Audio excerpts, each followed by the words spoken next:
Nous sommes invités, et par le Christ lui-même, et par son apôtre, à rechercher le Seigneur Jésus à travers ce que j'ai appelé cette généalogie de lui-même, à travers les Écritures.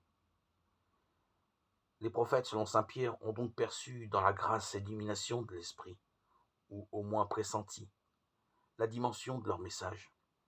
Jésus-Christ, Fils de Dieu, envoyé du Père, mort pour tous les hommes.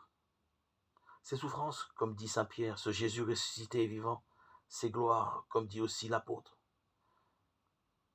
Mais c'est aussi ce Jésus dans sa postérité, c'est-à-dire dans son humanité, qui est son corps, qui annonce aujourd'hui l'Évangile pour le salut de tout croyant. Nous allons donc tenter à la manière de Jésus, si l'on peut oser dire une chose pareille, disons au moins à son imitation, d'interpréter toutes les Écritures, ce qui le concerne. Il me semble que l'Écriture, et elle seulement, nous introduit dans la connaissance du Christ, et dans une triple connaissance indivise. La connaissance de la personne de Jésus-Christ, la connaissance de la postérité du Seigneur Jésus-Christ, le corps dont il est la tête, la connaissance de nous-mêmes, enfin, dans notre accueil de cet admirable dessein de Dieu.